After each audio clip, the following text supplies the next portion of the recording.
as well. Amen. Thank you for inviting me for 2 weeks.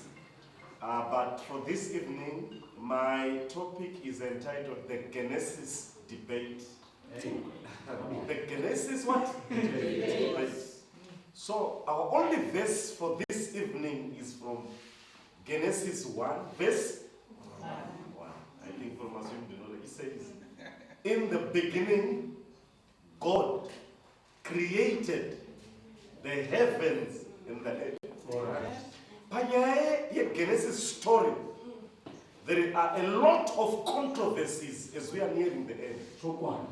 One verse is bringing a lot of debates and controversy issues pertaining that verse, even in our church.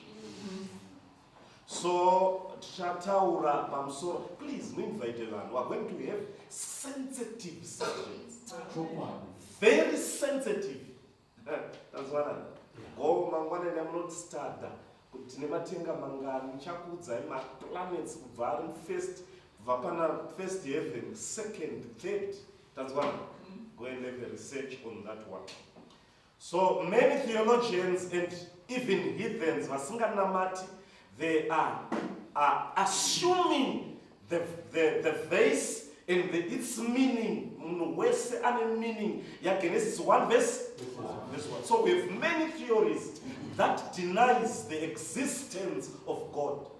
Number one, there is a theory known as evolution. You know the Chinese? Evolution. Evolution theory, you know, God is not at the center of the universe. That's what I mean. Sakavanoti, through Big Bang theory, nyika yaka explode. Yaka isati yakwana ku explode. Patakaona mazuwa Noah yaipedza creating itself. Donc saka yaka explode mvura, it was in the process of recreating itself. Yaizvivhunura sezvinoita nyoka. That's evolution. So in evolution they believe God, every animal and every human being is by chance, not by design. So muna destiny, it is not by design, but by what? So men are evolving animals. So, but I have an argument against evolution. There is no God who created. After all, we just pop up from nowhere. So, what to live and what to fear. After all, it is by chance. You know, the humanism, man is God himself. You are the master of your own destiny. It is by life. That's evolution. So men are evolving animals.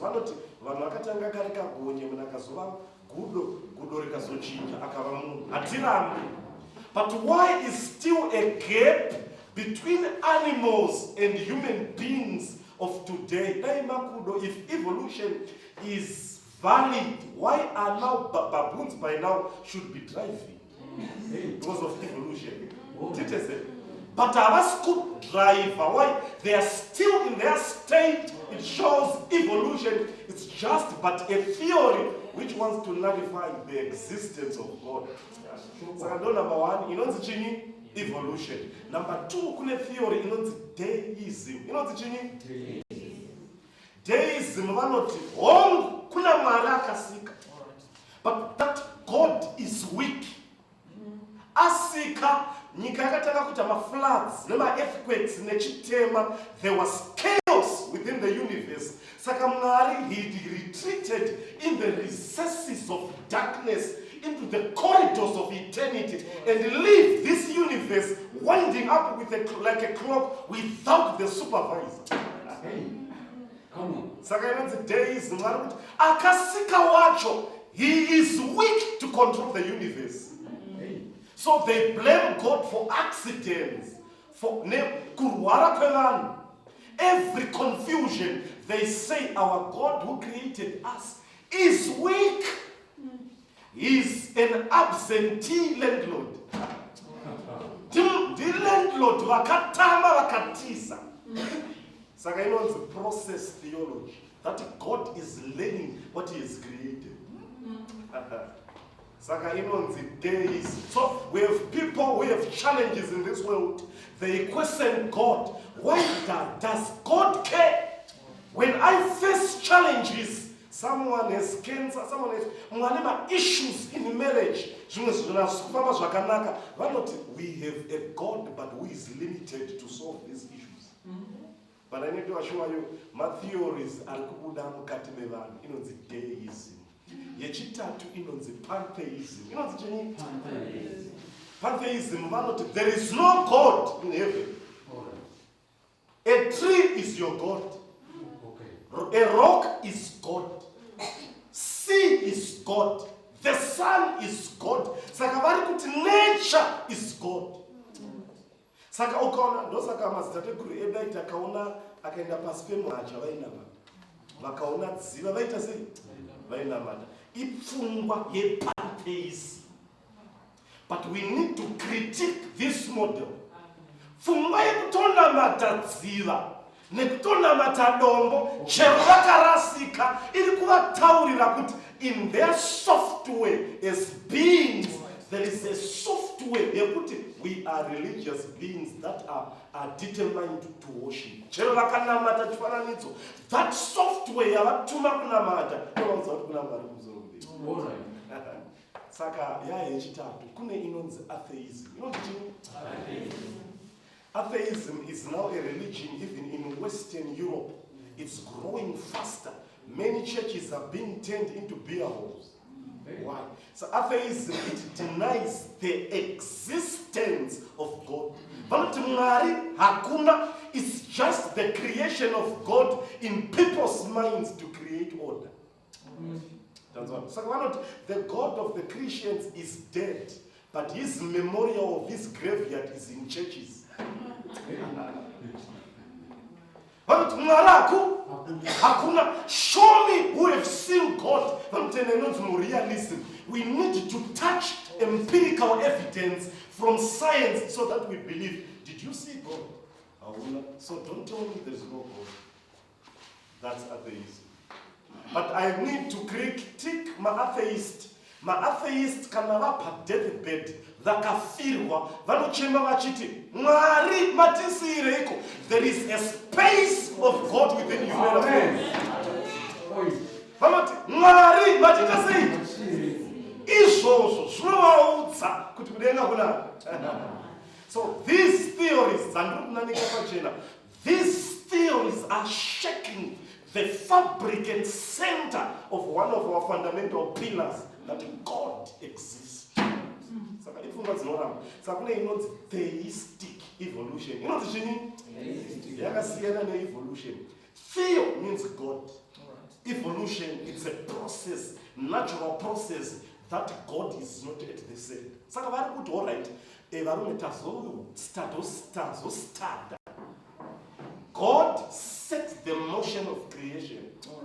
But the process of creation was finished by evolution. So it is God fused with evolution. Saka vari kuti Mwari ndiye akastata kusika, but evolution ikapedzesa basa. Tanzwana ne? Saka zvakafanana hazvifambidzane kutheology inonzi oxymoron. Inonzi chini? Oxymoron zvakafanana kuti fresh frozen food. Kuti lamb, lion. Terms asingafambidzane. So it doesn't make sense. But God created at the same time with evolution. So all these issues, so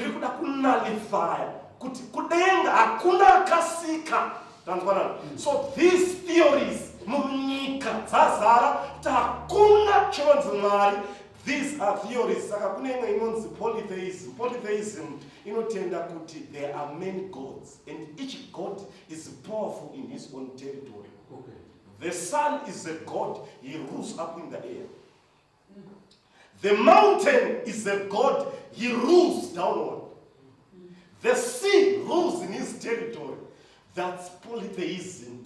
Everything created is a natural cause and a reason. inonzi polytheism. But here now I need to invite you that the arguments that testifies that God exists. Number one, kune inonzi master design argument. Inonzi chini? Ukasumudza musoro wako wotarisa the sky when it is clear. I'm reminded when Abraham doubted the voice and the authenticity of God, that Mwari vamupromisa kuti iwe muna Sara achava nemwana. Andizve Mwari vakati uda mumba ndoda kutaura newe. I need to preach through the sky. Simudza musoro vana vako vachaita senyeredzi. God is the master designer.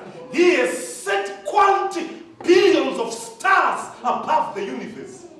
There are trillions in the air. What my stars are an accident. They are not stagnant. Anomanya sevan. Aka dumana. Nikene not sakatika. Patapana patsaka dumana mdenga. He is the master designer. Check the universe.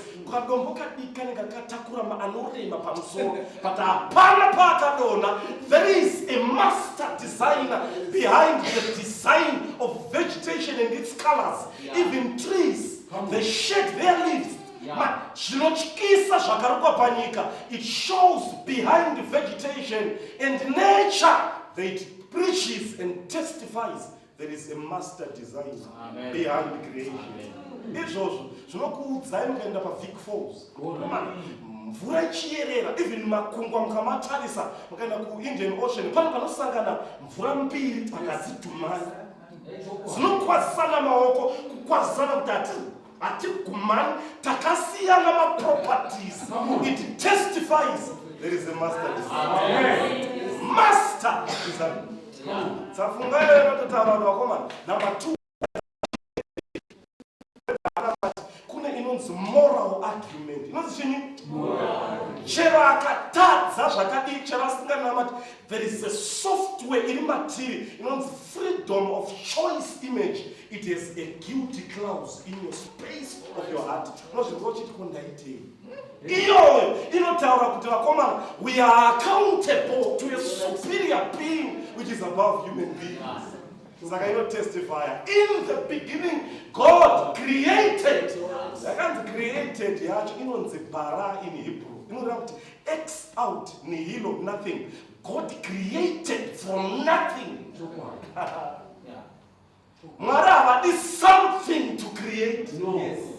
He created from nothing and everything popped up into existence. I need to nullify evolution. Evolution, one day was a billions of years or millions of years. 7 million years creation. But Psalms chapter 33 verse 9, God spoke and it stood fast. It was instantaneous. Let there be light. It doesn't need a second. God set in motion the whole universe within a short period of 6 counting days. Not saved in 6 days. Genesis chapter 1 verse 1, go and read Exodus chapter 20 verse 11. Note, in 6 days, God created the heavens and the earth. It testifies the 24-hour cycle. Therefore, inoramba pfungwa dzeevolution. My argument is cosmological argument. You know the Jenny? You know, God is the cause which caused the things to be caused. He is the uncaused cause which caused the things to be caused. Mwari ihonzeri isingakonzereswi but ichikonzeresa. Saka vanotora right kana muchiti evolution zvinhu zvakamuva. Kuna akazvimuvhisa asingamuvi. Akamuvhisa wacho ndiani? Ndimwari. He is the prime mover, but he has nothing that moves him because he's the all powerful.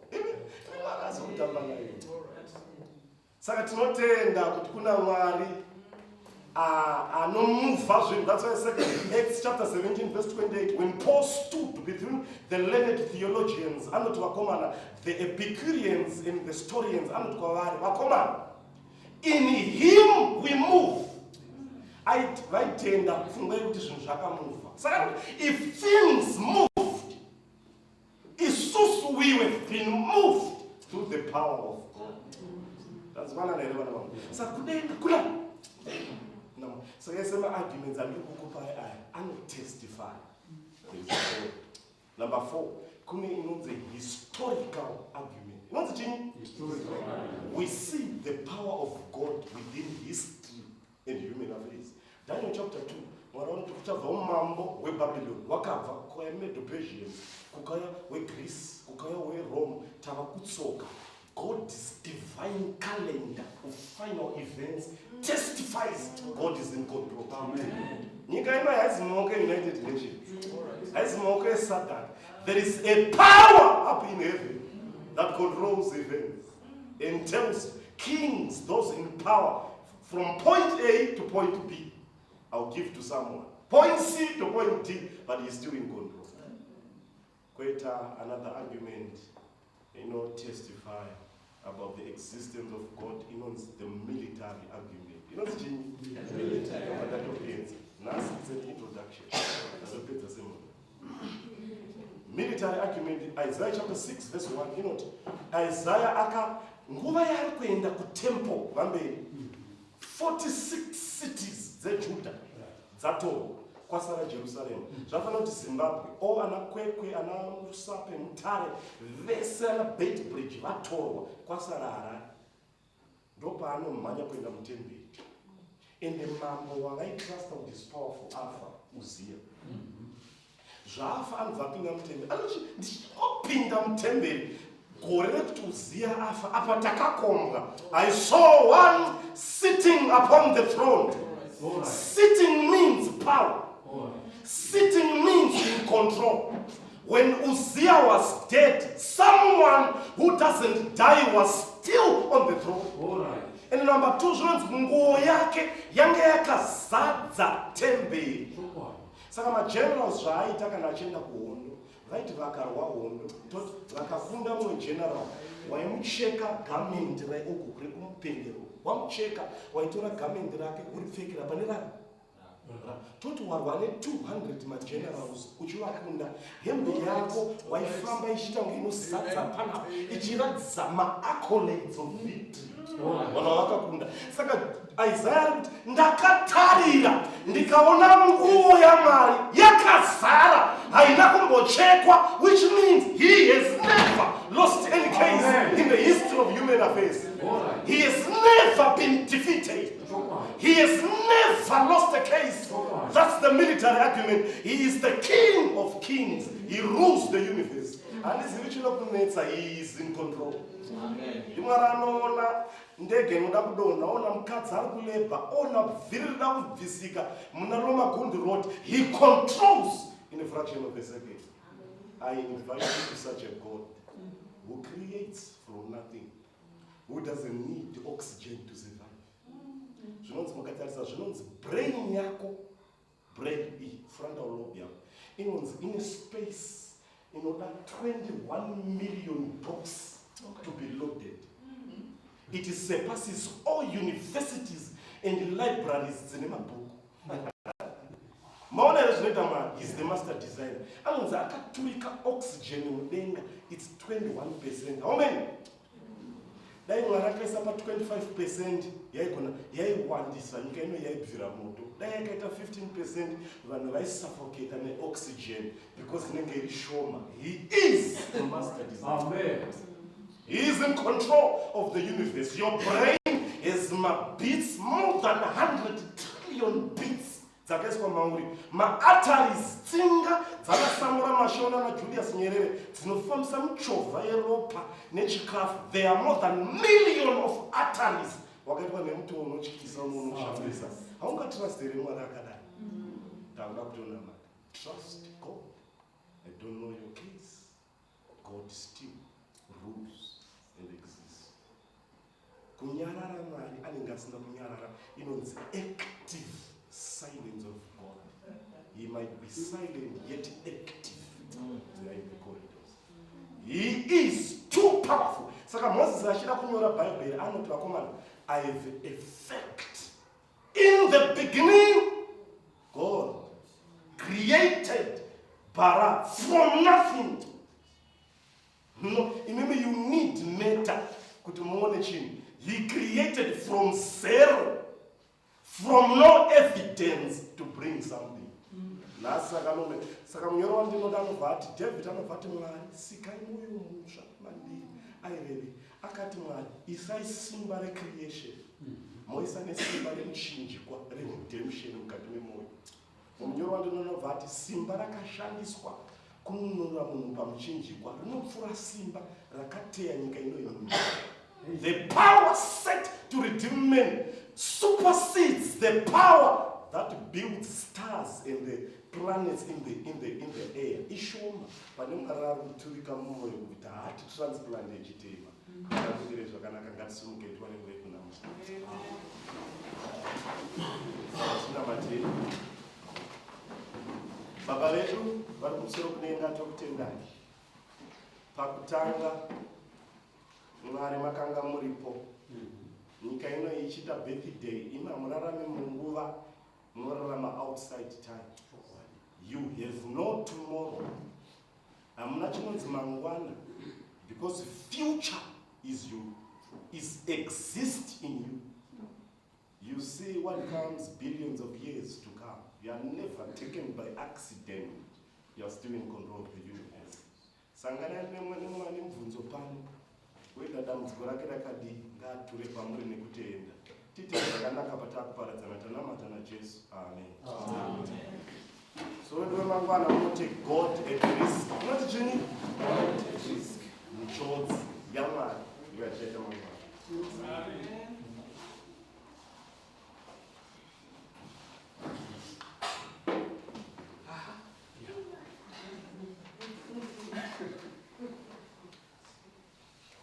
2 weeks to go.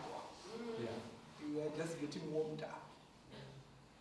Tomorrow we'll be having our witnessing. So we are inviting the church to come for the witnessing program. Let's all come in our numbers from our youth, our pathfinders, our parents. Let's all come out in our numbers all together. So before we part, alright, we also have a prayer band. It's just a gentleman for those who are not in the afternoon at the Kanhimba residence. So it's I think it must be number what in Katsande? 81 Katsande. 1881 Katsande Road. It has a green gate. So you turn right into Katsande. I think it must be the 67th house. 9th house. Alright, yes. So let's be there. It's 5 a.m. if I'm not mistaken. Alright, no, that's fine. So God bless you, church. Thank you so much for coming, our visitors. We hope to see you tomorrow when you get home tomorrow. That tomorrow ni acho amai. Tomorrow. Send them tomorrow ni agala. But she on the hand the chest of Kuala Lumpur. Thank you so much and be blessed. We'll have a song from our chorister as we'll be filing out. Thank you so much. Okay, maybe before we go, do we have those who don't have transport who might be in need of transport? If there are people such, please stay behind. Are we together? Yes, if you feel you need transport, don't go anywhere, please stay behind. Thank you so much. We've got enough transport for everyone, so let's make sure if we've got no transport, just stay behind. We help each other with transport. Thank you so much. Thank you. Shall we use of hymn 40?